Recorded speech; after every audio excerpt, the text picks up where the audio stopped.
Ibu-ibu, salam kenal. Ada beberapa yang udah saya kenal sih sebetulnya ya, tapi mungkin kita bisa kenalan. Saat ini aktivitas saya sebagai pengajar di Fakultas Psikologi UBP Karawang.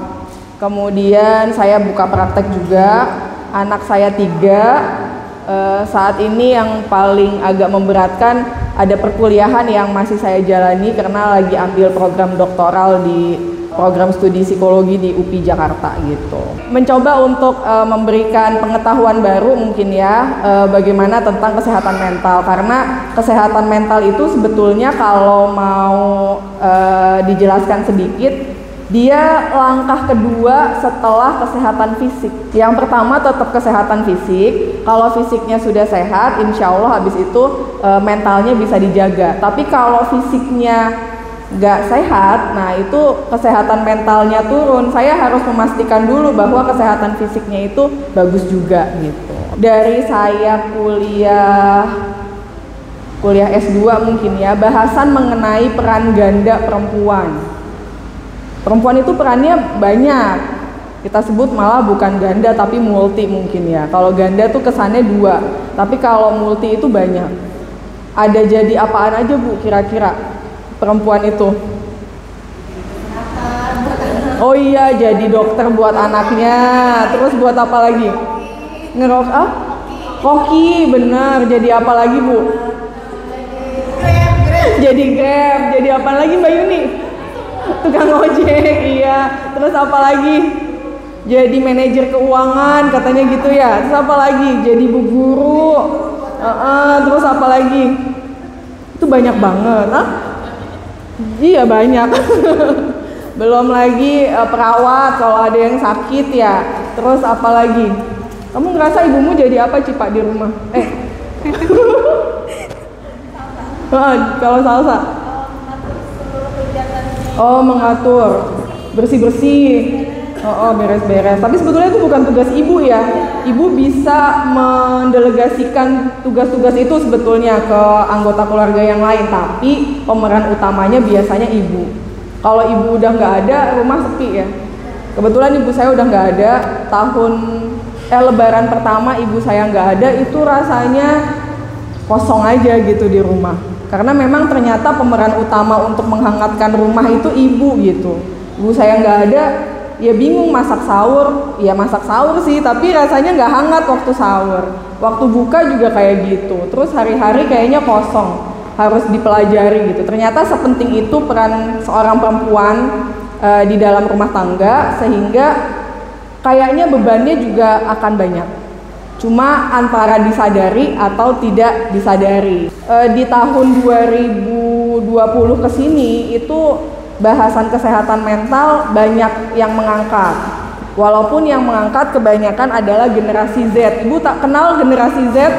Generasi Z nih ini generasi Z nih Bu, lahiran tahun 97 sampai 2007 ya, per 15 tahun dia. Ya sampai kurang dari 2010 lah, 2009 itu generasi Z.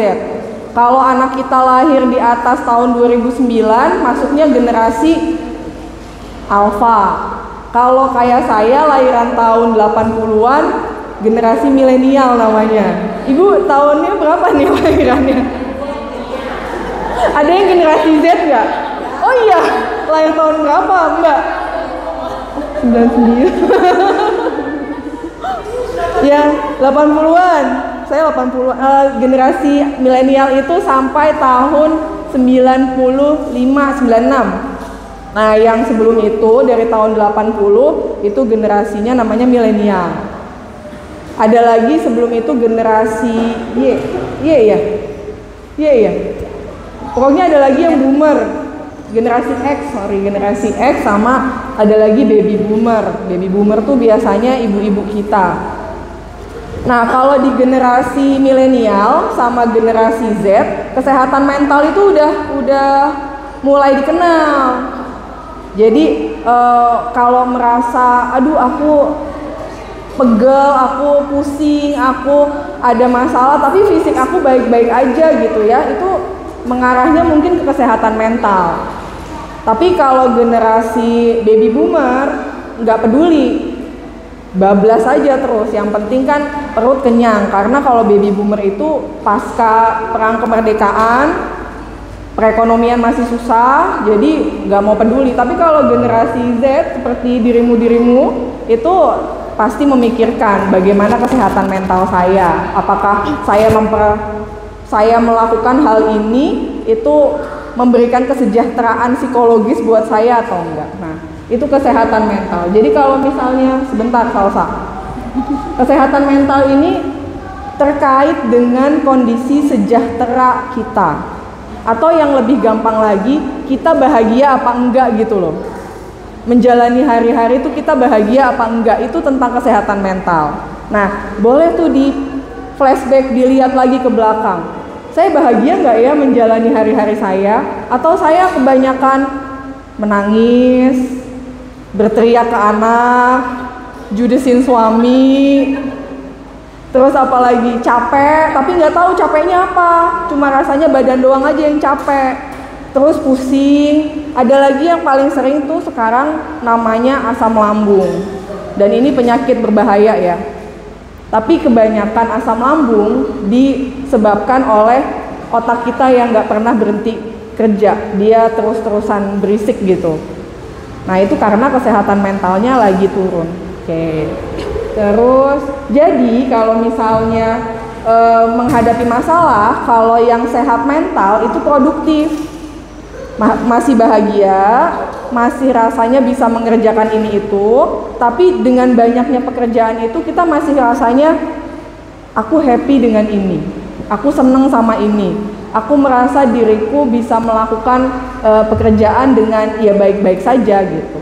Tapi kalau kesehatan mentalnya turun, nanti rasanya tuh aku nggak berguna, aku salah, terus kesenggol sedikit sama komentar suami apa komentar anak, bawaannya marah-marah. Nah itu berarti kesehatan mentalnya turun. Sehingga ketika kesehatan mentalnya baik, sebagai istri kita bisa berperan dengan baik.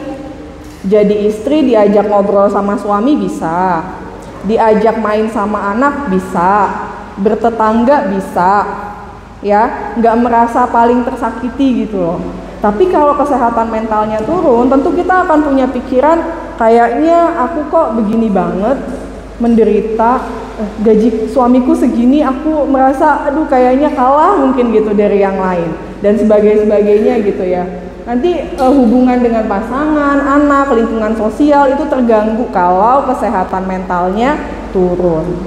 Tapi kalau baik ya baik, kita akan sejahtera. Jadi kalau ngomongin kesehatan mental, ada cara kita berpikir, ada cara kita merasa, ada cara kita bertindak, itu berpengaruh. Ada ibu-ibu yang ngerasa pikirannya berisik banget, ada nggak? Berisik, kayak banyak gitu yang, ya, gimana? Iya, apa aja dipikirin. Apa aja sih mikirinnya? Boleh tahu nggak? Mikirin apa yang pertama pasti ekonomi ya. Kalau saya masih mikirin ekonomi soalnya. Habis mikirin semuanya ya Bu ya. Iya ya. Berarti memang itu mendasar banget. Habis ekonomi mikirinnya apa lagi? Apalagi? Anak. Kenapa anaknya? Oh ya, tumbuh kembangnya ya. BB-nya masuk apa enggak tuh bulan itu gitu ya. Oh, terus mikirin apa lagi Bu? Suami dipikirin nggak Bu? Mikirin suami, mikirin apa Bu? Apanya yang dipikirin dari dia? Dia perlu dipikirin gak sih sebenarnya? Banyak ya. Apalagi selain itu? Ya paling krusial sih itu ya, perekonomian, perkembangan anak, sama biasanya cara komunikasi kita sama bapak ya di rumah tuh.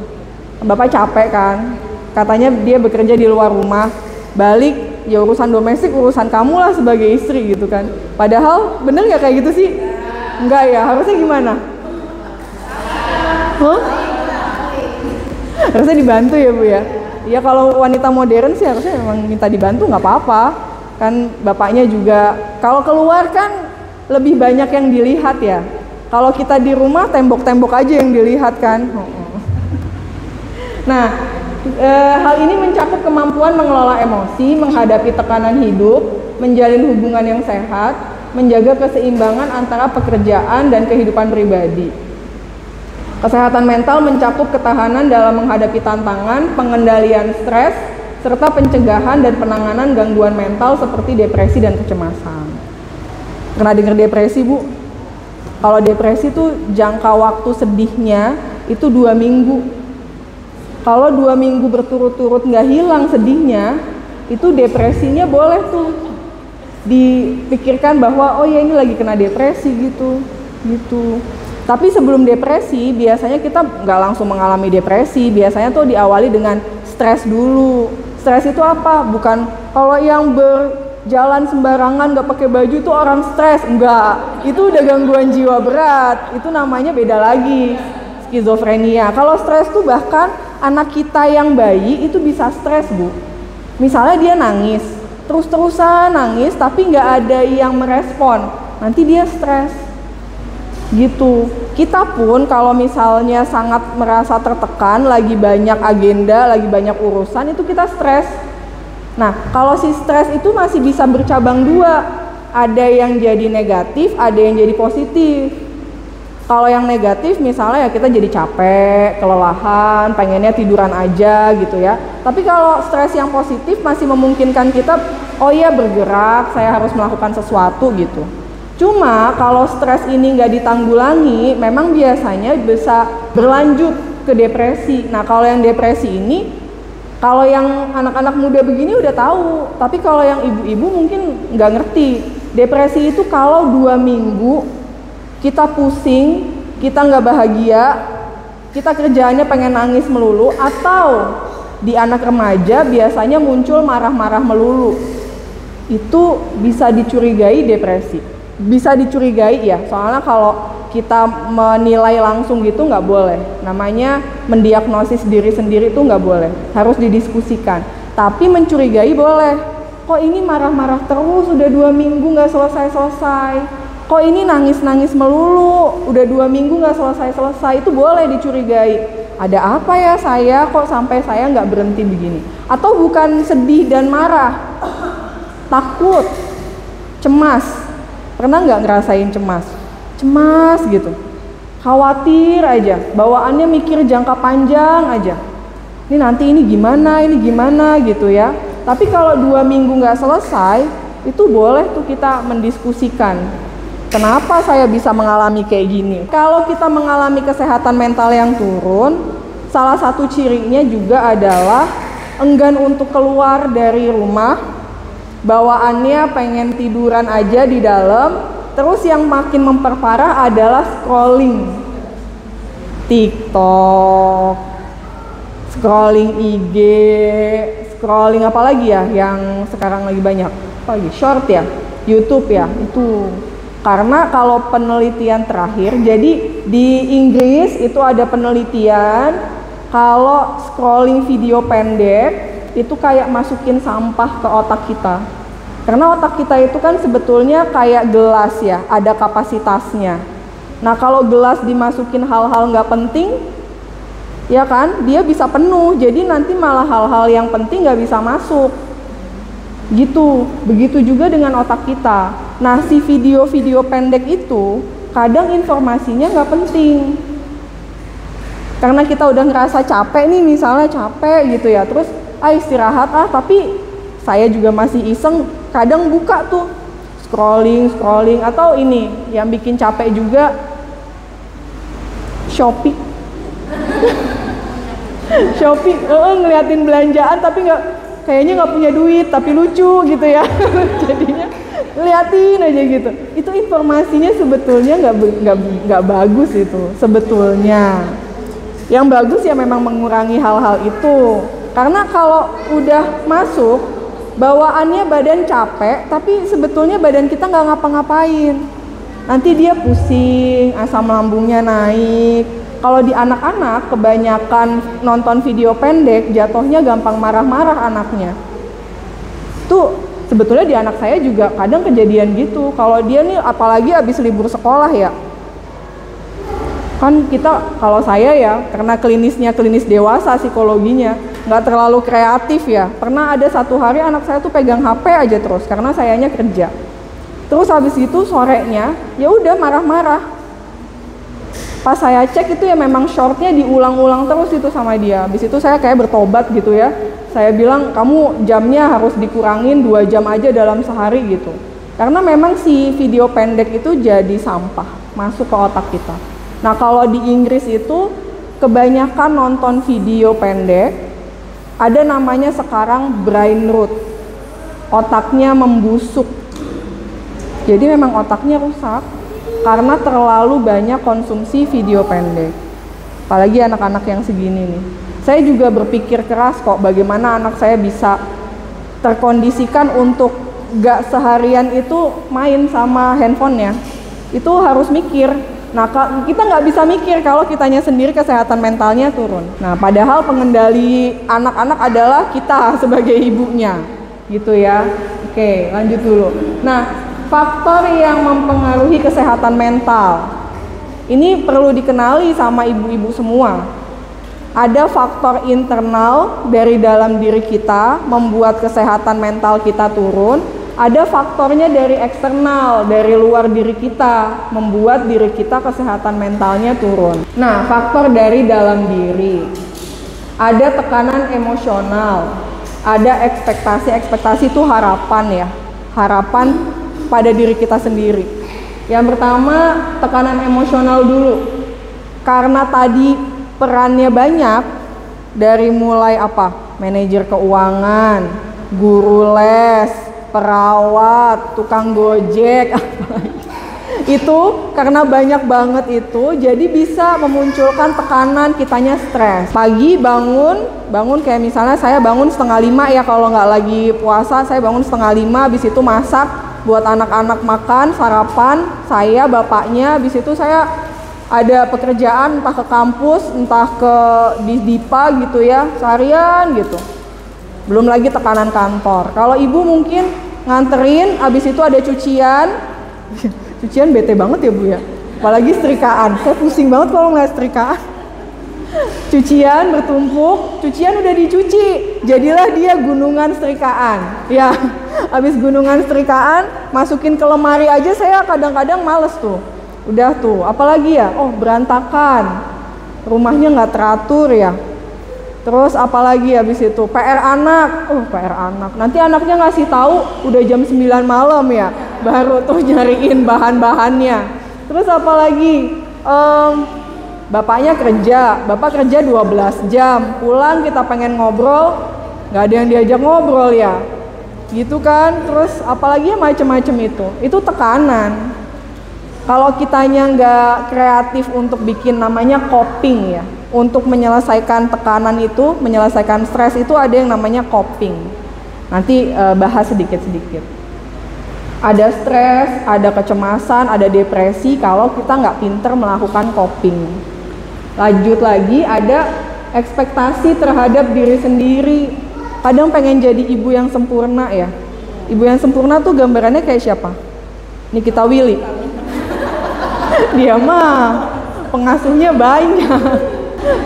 Kita semua tuh sebetulnya sempurna dengan kapasitas masing-masing sih. Hidup kita tuh tenang loh, sampai media sosial merajai hari-hari ya nggak sih? Iya kan, kalau zaman ibu bapak saya tuh paling yang dilihat, ih tetangga beli kulkas baru ya, ada bekas kardusnya gitu, iya kan? Ada bekas, beli TV baru gitu atau mobil baru. Karena kalau zaman sekarang mah ada handphone, bukan tetangga juga kita lihat ya. Iya, itu ternyata dia gaji suaminya sekian. Alah, itu mah bohong aja ya. Kita jadi nggak menikmati kehidupan sendiri. Terus kita merasa tidak sempurna. Ekspektasinya atau harapan kepada diri kita sendiri itu jadi besar. Kayaknya saya bukan perempuan sehalus Nikita Willy kan. Kalau dia kan anaknya ngejatuhin barang tuh ya. Iya nggak sih? Ya kan Nikita Willy kan astagfirullahaladzim gitu kan ya. Kalau kita mah kamu jatuhin barang gitu kan. Ya kalau Nikita Willy mah beda, jangan disamain atau ibu-ibu influencer lainnya gitu. Seringkali membuat ekspektasi kita atau harapan kita terhadap diri sendiri itu sangat besar ya. Kemudian ketidakmampuan mencapai standar bisa menyebabkan perasaan bersalah dan rendah diri. Apa rendah dirinya? Anaknya tetangga misalnya upload piala gitu, anak tetangga upload piala, anakku kok gini aja ya misalnya gitu, apa ini terjadi karena kesalahanku gitu kan, atau ya prestasi-prestasi lainnya yang rasanya tuh kayak aduh kalah aja gitu. Itu bisa mempengaruhi kesehatan mental. Yang sebetulnya paling sering dialami ibu-ibu adalah premenstruasi.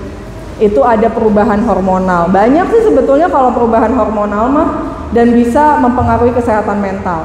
Kita 1 bulan 1 kali mens ya. Kemudian waktu lagi hamil itu hormonal berantakan semua. Habis waktu hamil menyusui 2 tahun itu juga hormonal. Belum lagi kalau lanjut ya, nih, anaknya nih 2 tahun sekali hamil ya.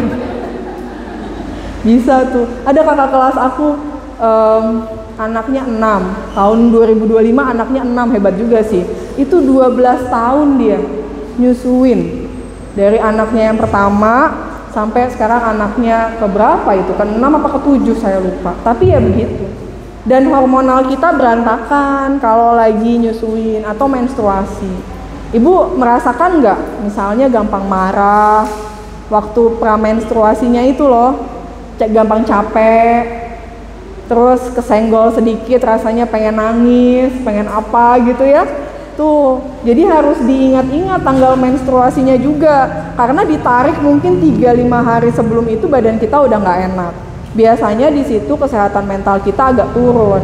Tapi kalau darah udah keluar sih biasanya agak lebih tenang biasanya. Tapi ada juga beberapa perempuan yang berlanjut. Nah, itu mesti dikenali di dalam diri kita seperti apa polanya. Nah, yang ini yang agak berat, trauma. Cuma trauma ini sifatnya subjektif banget.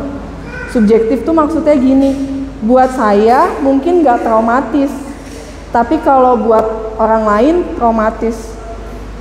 Ini kalau sekarang yang paling, jadi kalau dulu kejadian traumatis tuh misalnya kayak ada perang, ada apalagi ya mengalami bencana alam gitu. Terus misalnya lagi kecelakaan gitu. Itu trauma dulu. Kalau sekarang penelitiannya trauma itu bisa tentang pengasuhan orang tua yang tidak menyenangkan untuk kita di masa kecil. Misalnya bapak ibunya sibuk kerja, lalu kita seperti tumbuh berkembang sendirian. Itu kalau kita menghayati bahwa kita diabaikan, itu bisa jadi trauma. Terus misalnya kehilangan ayah di masa kecil, kita jadi sangat menginginkan figur laki-laki yang menaungi kita, itu bisa menunjukkan bahwa kita punya trauma. Atau misalnya hubungan dengan ibu mertua, tahun-tahun awal di mana kita masih beradaptasi sama ibu mertua tuh, atau ipar-ipar, itu juga bisa melahirkan trauma. Trauma itu seperti apa? Trauma itu sering ingatannya balik. Habis ingatannya balik, kita jadi apa namanya ya? Kalau saya menyebutnya overwhelming. Overwhelming tuh kayak terlalu larut dalam ingatan menyedihkan itu. Nanti dari situ bawaannya ya sedih, ya nggak mau bersosialisasi, ya kemudian gampang marah itu. Nah itu biasanya kalau yang ini sangat pribadi dan seringkali nggak mau diceritain ke orang lain. Tiba-tiba nanti nonton film yang kemudian temanya relate dengan trauma kita, tahu-tahu nangis gitu. Itu bisa. Tapi yang paling bahaya trauma ini adalah mengganggu cara kita berinteraksi dengan suami, cara kita berinteraksi dengan anak. Kalau misalnya kita sangat sulit memberikan kepercayaan sama suami, boleh kita mencurigai ada trauma di masa lalu yang perlu dibantu. Tapi kalau sudah bagiannya seperti itu, nggak bisa ditolong sendirian, memang harus ke ahli, ke psikolog, atau bahkan dari psikolog dirujuk ke psikiater. Atau kerjaannya marah-marah sama anak, apa dibentak, terus mukul, pengennya mukul gitu. Nah itu sebaiknya ada yang didiskusikan dengan ahli. Kalau yang lain-lain tadi itu masih bisa dihandle sendiri, nanti saya ajarin. Tapi kalau udah permasalahan yang ini diskusinya cukup panjang. Karena bisa jadi bertahun-tahun kita nggak mengelola itu sampai berdampak ke perilaku kita, ke pasangan, kita ke anak-anak. Bahkan kita ke lingkungan sosial sih. Kan kadang ada ya orang yang temperamennya galak, kasar gitu ya, atau kayaknya tuh pemurung, gampang sedih. Itu sebetulnya perlu mereka berdiskusi. Ini sebetulnya masalahnya tuh akarnya dari mana? Karena umumnya orang-orang dengan temperamen seperti itu ada masalah dulu waktu kecilnya. Cuma ya tadi mungkin isu kesehatan mental belum dipahami sehingga belum diproses apa-apa. Kalau yang ini catatannya memang harus diskusi. Cuma kalau yang tadi kita belajar. Kesehatan mental kita bisa turun kalau tipe suami yang ternyata jadi jodoh kita nggak dukung kita. Kalau di Indonesia kan budayanya bapak bekerja di luar, umumnya begitu ya. Bapak bekerja di luar, pulang, ibu ada di rumah untuk domestik. Tapi sebetulnya dalam kehidupan modern ya, bapak udah bekerja di luar, tapi nggak apa-apa lah bantu-bantu sedikit dengan pekerjaan domestiknya ibu gitu. Tapi lagi-lagi itu harus ada kesepakatan bersama ya, gitu. Suami atau keluarga tidak mendukung dapat meningkatkan ketekanan mental perempuan. Sebaliknya, dukungan emosional dan fisik dari orang-orang terdekat dapat membantu perempuan mengelola stres dengan lebih baik. Ada nggak yang waktu melahirkan anak pertama biasanya itu merasa sangat-sangat sendirian? Sangat yang perantau biasanya.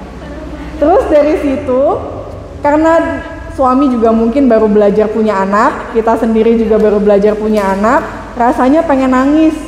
Dulu tuh saya ada fase kayak begitu, saya pun ada. Jadi anak saya yang pertama itu nangis, saya ikutan nangis. Anak saya nangis makin kenceng, saya teriak gitu. Ada tuh fasenya begitu.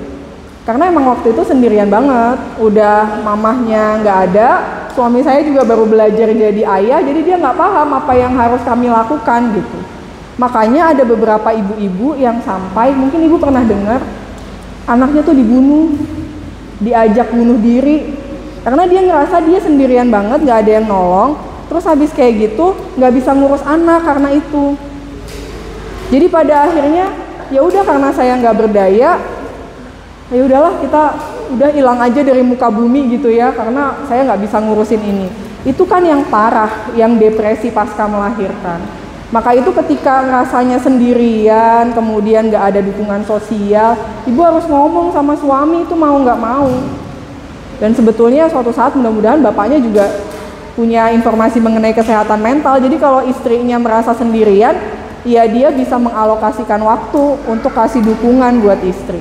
Lingkungan kerja sosial, kondisi ekonomi, budaya, dan norma sosial. Nah, ini 3 hal yang kalau ekonomi tadi udah kita bahas ya Bu. Semua orang mengalami itu ya, apalagi saat ini tuh kayaknya nggak gampang mencari pendapatan tambahan gitu. Itu kemudian budaya dan norma sosial, harapan sosial kepada kita sih. Ibu tuh harus baik, ibu tuh harus sempurna, ibu tuh harus apa-apa segala macem. Itu yang kemudian juga bisa memberikan tekanan. Sama apalagi tadi lingkungan kerja dan sosial ya. Tekanan sosial mengharuskan perempuan untuk selalu memenuhi standar tertentu, misalnya harus menikah, memiliki anak, juga bisa jadi beban mental. Lanjut. Ini apa? Pendidikan dan pengetahuan. Kalau pengetahuan ya membantu untuk mengelola stres. Ketemu begini ini juga membantu pengelolaan stres. Iya, kalau di rumah aja, apalagi kemarin tuh sempat melalui masa-masa musim hujan. Musim hujan itu meningkatkan perasaan sedih, dingin. Jadi yang bisa membantu kita untuk lebih ceria, lebih sehat mental itu sebetulnya sinar matahari. Kalau di Indonesia itu gratis. Kalau di luar negeri tuh mereka sampai harus minum vitamin D sebagai tambahan karena nggak ketemu sinar matahari. Kemudian kalau ketemu begini ada energi yang bertukar, jadi seneng aja bawaannya. Ketemu orang-orang yang memang bisa dipercaya. Betul. Nanti kalau duduk berdekatan seperti ini juga membahagiakan. Oke, lanjut dulu. Ibu biasanya mengelola stres dengan cara apa? Healing. Oke, jalan-jalan. Shopping. Bu apa, Bu? Oh gitu. Apa? Oh, harus dinamis pokoknya ya. Nanti tapi dilihat dulu kasusnya dalam lagi ngapain gitu ya. Biasanya apa? Apa? Quality time. Ngapain biasanya?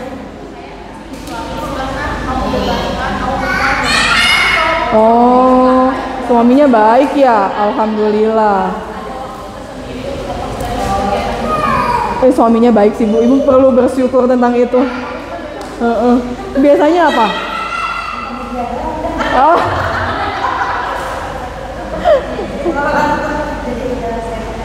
Oke, kalau Mbak biasanya kalau lagi tertekan ngapain? Hah? Ngedrakor? Oh iya, nggak apa-apa. Tapi emang iya sih. Terus Ibu apa lagi? Ketemu dia? Hah? Oh, Ibu nggak apa-apa. Kalau belum tahu nggak apa-apa. Ketemu temen ya, Mbak.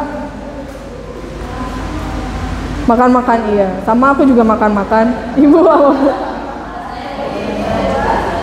Oh curhat. Oh iya. Aku juga kalau stres makan sih. Biasanya makan yang enak gitu. Suka kalau dulu diem-diem gitu jalan kemana gitu ya sendirian aja, tapi kalau sekarang agak nggak tega sama anak. Saya mau cerita dulu ya. Pengelolaan stres itu yang paling mendasar adalah tidur. Iya. Nah itu semakin kita nggak tidur semakin stres Ibu. Jadi kalau misalnya ada klien datang ke saya terus dia mengeluhkan gitu ya, tertekan banget rasanya, biasanya saya cek kualitas tidurnya. Nyampe nggak 6-8 jam? Karena harus mencapai itu 6-8 jam. Apalagi kalau sahur begini kan Ibu bangun jam berapa? Jam 2 ya, uplak gitu ya di dapur ya. Ada jam tidur lagi nggak habis itu? Ya itu bikin tambah stres, iya. Tidur Bu, 6-8 jam. Habis tidur, jadi yang si kesehatan fisik ini habis tidur makan. Iya, saya sering banget nemu ibu-ibu tuh makan ya udah habis sisa makanan anaknya. Iya ya, nggak boleh. Maksudnya tuh nggak bolehnya tuh gini. Sebelum kita mau bikin anak kita sehat, kita dulu yang memastikan diri kita sehat. Jadi makanan kita itu asupannya harus bener, bukan sisaan. Iya, sayang ya. Terus habis itu minuman manisnya gimana?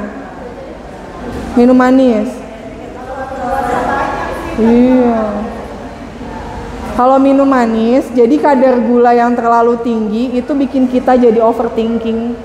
Mikirnya tuh kebanyakan. Terus kalau ibu ngerasa ada asam lambung yang naik, sebetulnya asam lambung itu terjadi karena otaknya terlalu banyak berpikir, terlalu banyak mikir. Itu asam lambung, ditambah memang makanannya nggak diasup dengan benar. Ibu ya tadi kan makan sisa anaknya ya. Oh udah enggak ya? Iya anaknya udah gede alhamdulillah. Kalau masih bayi-bayi nih, toddler nih. Iya itu. Nah terus habis kayak gitu, pertama kan tadi tidur, kedua makan, minum air putihnya ibu dijaga enggak? Iya. Jadi seorang ibu tuh minum air putihnya harus bener, yang 1,5 liter gitu dalam 1 hari harus habis. Kalau enggak kebanyakan gula kebanyakan mikir, lalu kita kalau istirahat bukan tidur tapi scrolling, udah habis lah itu. Jadi itu dibenahi. Sebetulnya tambahin satu lagi adalah olahraga. Kalau penelitiannya nih ya, tahun 2021 olahraganya itu disebutkan letterlock aerobik. Aerobik yang bergerak-bergeraknya banyak gitu loh. Ditambah dengan musik terus kita bisa berteriak gitu. Itu sebetulnya menyehatkan ini, menyehatkan fisik kita juga gitu. Tapi kalau misalnya bukan tipe yang aerobik ya jalan kaki juga nggak apa-apa sih. Jalan 10 menit, bagus lagi 30 menit itu bagus untuk fisik sama otak biar sehat secara fisik dulu. Terus secara umum gangguan kesehatan mental mengalami beberapa dampak. Produktivitas atau kinerjanya turun, habis itu hubungan sosialnya juga turun. Jadi ketemu teman, habis itu ngobrol, ya tadi siapa yang curhat ya? Siapa sih yang curhat tadi bilangnya? Ibu ya? Curhat ya? Itu bagus tuh. Kalau curhat, kemudian bisa ada interaksi misalnya diusap, dipuk-puk, itu juga bisa meningkatkan kesehatan mental. Gitu. Jadi nggak mesti, kalau sehat mental nggak mesti langsung ke psikolog. Ada nolongin diri sendiri dulu, ada ketemu orang yang kita sayangin dulu. Kalau misalnya dua hal ini nggak bekerja, baru pertimbangkan untuk datang ke psikolog. Psikolog mah langkah kesekian, apalagi sampai ke psikiater. Minum obat tuh dari dokter nanti dulu, benerin dulu yang ini, kecuali sudah ada misalnya bisikan-bisikan banyak banget di otak yang ngomong, baru pertimbangkan langsung pergi ke psikiater. Tapi kalau lelah, capek, murung, coba dibenahi dulu tuh kegiatan fisiknya, makannya, minumnya, baru kemudian cerita ke orang yang kita percaya. Oke, lanjut dulu Salsa. Nah, ini yang tadi ya udah disebutin sebetulnya. Kalau kesehatan mental kita lagi nggak bagus ya hubungan dengan pasangan yang nggak bener, jadi mudah marah, gampang tersinggung dan sebagainya. Terus habis kayak gitu pola asuh ke anak kita juga jadi nggak beres. Oke, lanjut Salsa. Hah? Kok mau difoto? Boleh. Perlu saya masuk di frame-nya enggak? Ya lanjut. Oh, ini cirinya. Ada merasa ketakutan, kekhawatiran berlebih, ada merasa bersalah, ada perubahan mood atau suasana hati ya, menarik diri dari teman dan lingkungan sosial, kelelahan saat tidak mendapatkan bantuan yang dibutuhkan. Kalau kelelahan, energinya turun lalu mengalami masalah tidur. Ini kita langkah praktisnya. Ibu punya olahraga yang dijalani? Ada, alhamdulillah. Ibu ada nggak? Nggak ada. Kadang-kadang aja. Ibu ada nggak? Ada apa Bu? Alhamdulillah. Ibu ada nggak? Ada semua nih? Nggak ada nih kayaknya. Ini generasi Z soalnya. Jadi saya berani godain, kalau yang sesama milenial saya nggak berani. Ada nggak? Oh iya. Ngapain biasanya? Biasanya ngapain? Sekarang sih sebetulnya orang-orang juga jalan bisa jalan di mall ya. Nggak apa-apa juga tuh, cuma matanya bisa ini, nggak suka di mall, di taman mungkin ya. Oke. Melakukan kegiatan positif, nah mengobrol sama ada humor. Iya. Bu ada ketawa nggak? Kalau ibu-ibu ketawanya jarang apa ini sih? Oh, ketemu temennya. Aneh ya, iya. Iya. Tapi memang harus ketemu teman buat ketawa sih. Iya ya. Tapi ya memang namanya kalau di penelitian itu maintaining social network. Jadi kita tuh perlu memaintain ya, perlu mengelola. Memang nggak setiap orang bisa kita ajak ketemu sih kalau misalnya lagi kesehatan mentalnya turun. Ya dipilih aja. Kan ada orang yang nggak cocok sama kita ya Bu. Iya, kita kan nggak bisa berharap kita disukai semua orang, karena kita juga nggak menyukai semua orang kan. Iya, jadi pilih aja gitu siapa yang sekiranya cocok, yang frekuensinya cocok gitu. Nggak apa-apa, nggak usah semuanya. Kemudian mengobrol, humor, olahraga. Ada lagi kalau ibu tahu namanya mindfulness. Wah, kalau misalnya lagi nggak puasa saya ajarin mindfulness makan ya. Tapi karena lagi puasa kita nggak bisa mindfulness makan ya. Mindfulness itu boleh bernafas. Jadi tarik nafasnya, hembuskan. Itu bisa dengan mindfulness gitu. Atau kalau yang suka jalan kaki, mindfulnessnya jalan.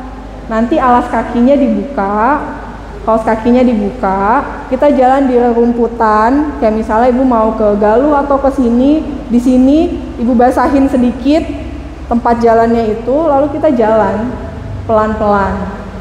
Kalau ada mindfulness makan, kalau makan kita nggak mindful biasanya.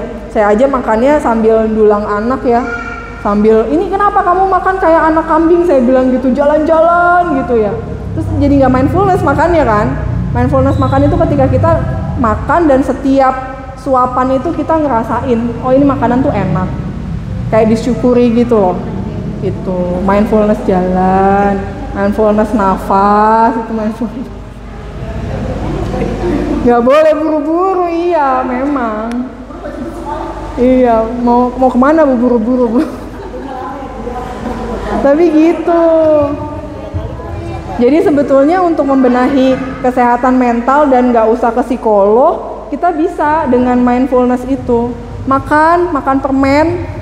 Ibu tahu permen Mentos? Ibu pernah makan permen Mentos? Gaya makan ibu langsung dikunyah apa bisa dinikmatin pelan-pelan? Langsung dikunyah. Gemes soalnya, so ibu kan biasanya langsung kunyah aja. Nggak bisa. Kalau latihan mindfulness, Mentosnya tuh harus dinikmati rasa manisnya, baru kemudian pelan-pelan dikunyah. Tapi ya gitu ya, memang perlu kalau mindfulness tuh perlu kesadaran diri sendiri. Atau kalau saya ngajarin juga misalnya habis sholat malam, tarik nafas, hembuskan. Kalau sholat malam kan kita nggak dikejar buru-buru ya, iya kayak gitu-gitu tuh enggak, jadi bisa.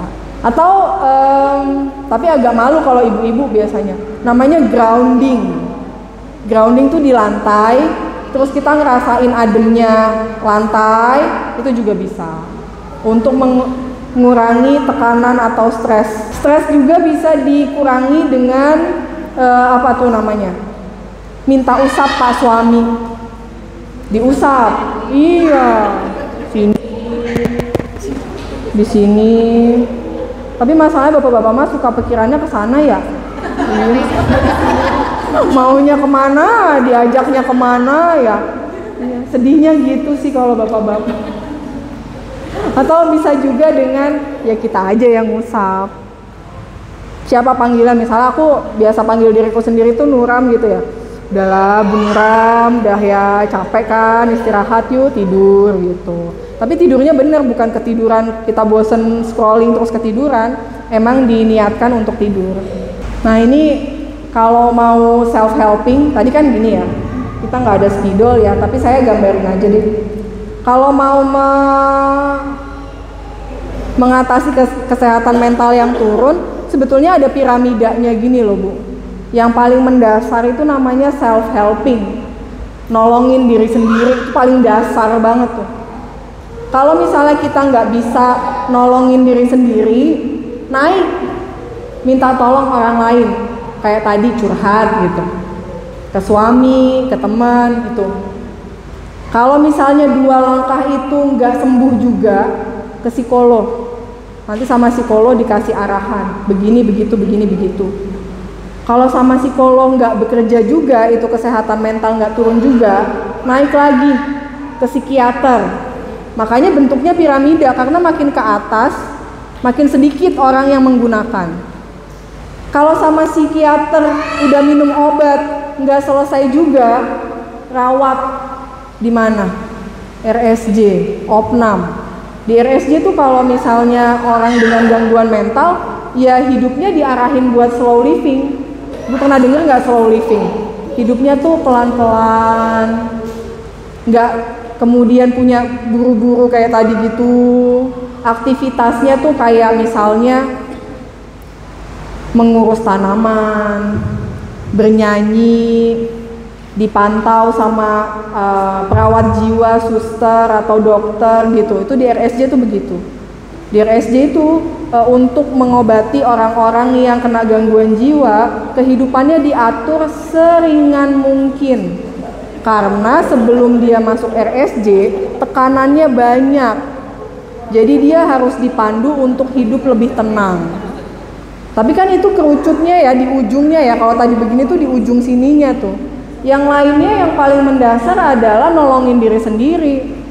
Tadi mindfulness. Ibu juga bisa lakukan hobi. Tapi biasanya klien saya yang ibu-ibu tuh 10 tahun jadi ibu udah lupa hobinya apaan. Iya, nggak tahu apaan. Hobinya apa sih Bu? Nggak ada kan? Apa hobinya coba saya tanya? Lari dari masalah enggak? Lari dari kenyataan. Iya, dulu sampai saya bantu untuk waktu masih gadis, hobinya apa? Waktu masih gadis, kadang kan kita apa hobinya, misalnya naik sepeda, bikin kerajinan tangan, nongkrong sama teman atau bernyanyi. Itu bisa tuh dibalikin lagi, atau menggambar, mewarnai, menjahit, merajut kayak gitu-gitu tuh boleh. Gitu. Tapi kalau udah ibu-ibu kadang lupa hobinya apa. Ya udah ikut senangnya anak aja gitu kan. Tapi harus mengenal diri sendiri, karena teknik-teknik yang tadi saya jelaskan nggak semuanya langsung cocok sama kita. Ada orang yang emang tadi sukanya healingnya jalan-jalan, tapi kayak saya nggak terlalu suka keramaian, jadi saya healingnya bukan jalan-jalan. Saya tuh lebih ke arah, misalnya kalau saya lagi pengen nyanyi ya saya nyanyi, kalau saya lagi pengen nonton film saya nonton film kayak gitu. Tapi itu bisa ketahuan kalau kita sendiri kenal sama diri kita. Terus misalnya kita mengekspresikan emosi dengan sehat apa enggak? Kadang kita nggak mengekspresikan emosi sih, ya udah dipendem aja gitu di dalam sini ya, nanti meledak lama-lama, ya kan, meledaknya nangis, marahin anak, dicubit anaknya. Saya inget banget dulu kalau mama saya tuh sukanya nyubit di sini, karena mungkin kekesalannya gitu ya, terus ngelihat saya nggak sesuai harapannya dia, ya saya dicubit di sini. Kalau sekarang sih karena banyak kasus dipolisikan ya, jadi kekerasan ke anak nggak terlalu ini, tapi orang tuanya ya gondok di sini ya. Ini mesti diapain nih yang gondok di sini? Kan konsepnya harus dikeluarin. Konsepnya tuh harus dikeluarin. Kalau kita marah, kita bisa lari sih, lari di tempat atau lompat-lompat, itu bisa mengurangi kemarahan kita. Atau yang lebih smooth, yang lebih halus tuh dipercikan air. Beberapa penelitian di Indonesia berwudu. Kalau marah tuh wudu, jadi kita adem gitu. Tapi yang lainnya ada yang kemudian kalau marah itu lari, atau beberapa klien saya ini ngosrek kamar mandi. Marah ngosrekin kamar mandi. Jadi iya, jangan kaget perempuan tidak bercerita tapi malam-malam ngosek kamar mandi gitu ya. Oh ya, kualitas tidur, asupan tubuh, udah tadi. Ini juga udah sih. Oh, ada katakan hal positif pada diri sendiri. Karena tadi ya misalnya minta sama temen-temennya belum tentu ada langsung, minta sama pak suami dia bisa membawa pada arah yang lain ya. Pada akhirnya ya ke diri sendiri, udahlah gitu ya. Tapi memang ngomong sama diri sendiri itu menenangkan. Jadi gini, otak kita kalau lagi cemas itu membutuhkan sesuatu yang menenangkan, kayak misalnya tadi air. Tapi selain air juga ada suara dengan tone tertentu, dengan intonasi tertentu. Yang paling bagus memang suara ibu kandung kita atau ibu yang ngasuh kita deh. Cuma kan kalau nasibnya kayak saya udah nggak ada ibunya, siapa yang bisa saya mintai suara itu? Ya akhirnya diri sendiri, suara saya sendiri. Saya ngomong, udah ya baik-baik aja ya, semua akan berjalan baik-baik aja gitu. Atau ada beberapa klien saya yang sengaja merekam suaranya. Kalau lagi tenang, suaranya dia enak, bukan yang tinggi ya. yang lagi tenang direkam sama dia tuh pakai handphone. Ketika cemasnya lagi kumat, dia dengarkan suara itu. Jadi kalau menenangkan diri sendiri bukan di dalam sini atau sini, tapi emang harus ngomong. Suara itu akan ditangkap, ini penelitian ilmiah ya. Suaranya itu akan ditangkap sama telinga, gelombangnya masuk ke otak kita, ditangkap tuh. Lalu otak kita akan meminta tubuh untuk jadi lebih tenang. Udah, nggak apa-apa, tenang aja, semua akan berlalu. Ini fasenya kayak gini gitu. Sambil dipuk-puk-puk. Ibu kalau tahu kenapa kita perlu pelukan dan tepukan begini, karena waktu kita bayi, rahim ibu kita itu seperti pelukan untuk kita, lalu degup jantung ibu kita itu seperti ini. Jadi siapapun yang lagi cemas, yang lagi takut, yang lagi sedih, obatnya itu sebetulnya ya dipeluk, diberikan rasa aman seperti dalam rahim, habis itu ditepuk-tepuk. Akan sangat baik kalau itu berasal bukan hanya dari diri kita ya, tapi orang lain di sekitar tuh kayak suami, sahabat gitu. Tapi kalau lagi nggak ada ya udahlah ya, sendiri aja melayani gitu. Atau gini,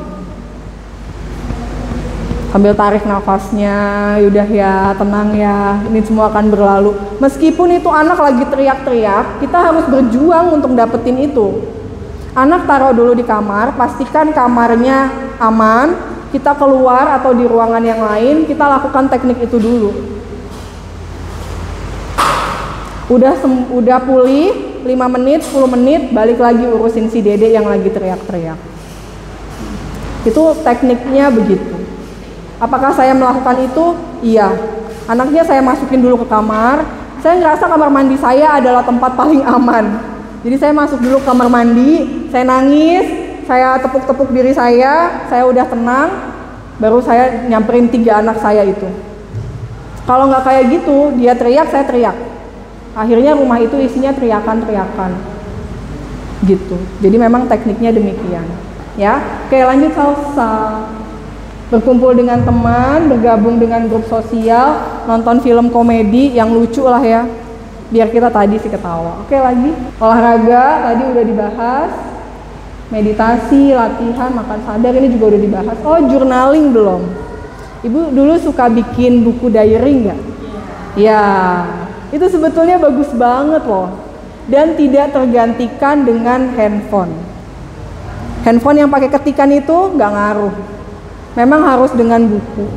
Saya udah beli, saya ada handphone, saya ada iPad buat kerja, tapi itu nggak bekerja.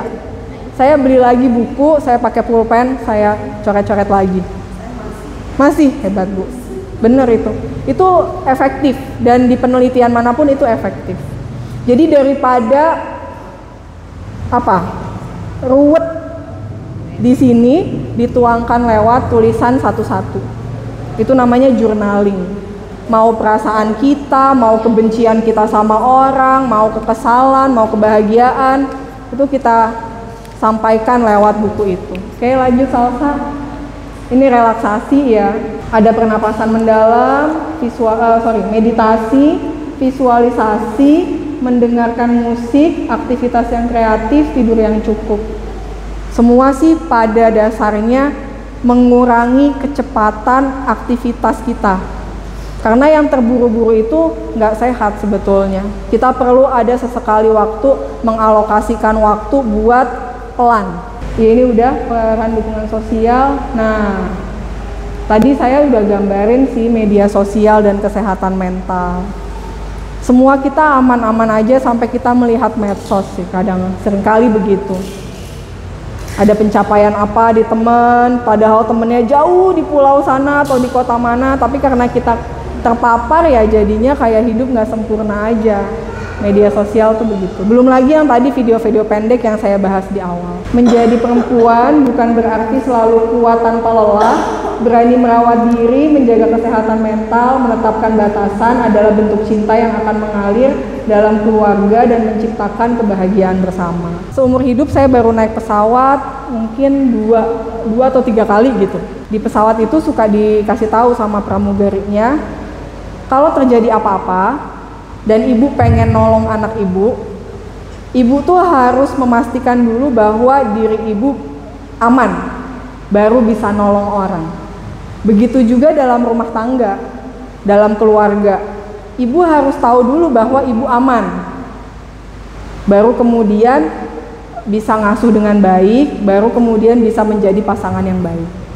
Tapi bukan berarti kita egosentris dengan saya harus aman dulu gitu, saya harus bahagia dulu, baru kemudian saya mau gitu menjalankan peran sebagai ibu. Enggak. Maksud saya adalah ibu perlu memprioritaskan saya kelola diri saya.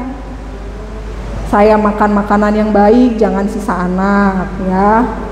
Saya punya tidur yang cukup. Ini harus kerjasama juga sama bapak suami nih. Saya punya waktu untuk istirahat. Ibu mau massage, ibu mau nyalon dalam 1 bulan 1 kali, mintalah waktu itu sama bapak, agar bapak juga bermain dengan anak. Ibu minta waktu itu, kan nggak harus setiap hari seperti itu ya, nggak usah jadi jiwa sosialita kan, nggak usah. Tapi kita kasih hak tubuh kita untuk sehat. Tubuhnya sehat, kesehatan mentalnya dapat, habis itu ibu baru bisa kemudian memperlakukan anak dengan benar, berhubungan, berinteraksi dengan suami juga dengan sehat dan dengan cinta gitu. Saya juga nggak sempurna Bu, kadang-kadang ya capek. Apalagi kalau kemarin itu masalah penelitian itu bikin saya stres banget. Tapi 2024 itu juga saya ngerasa saya babak belur. Jadi sebagai psikolog pun saya nggak 100% bisa seperti ini. Tapi ada masanya saya mengalokasikan waktu, saya pengen sehat, saya pengen bisa menjaga anak saya pengen bisa ngajarin anak saya dengan benar. Jadi setelah 2024 itu di pertengahan saya babak belur, ya 2024 sampai 2025 ini saya mencoba untuk menjaga kesehatan mental saya gitu.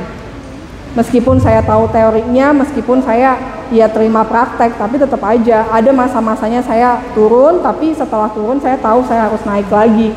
Untuk anak-anak, untuk suami saya, untuk keluarga saya, dan untuk saya sendiri gitu. Perhatikan kesehatan mentalmu, karena keseimbangan emosional adalah kunci untuk hidup yang lebih bahagia dan produktif. Jangan ragu untuk bicara dan mencari dukungan saat merasa membutuhkan, dan kamu tidak sendirian. Oke? Udah ya kayaknya di sini deh. Udah seperti itu. Mudah-mudahan ada manfaatnya.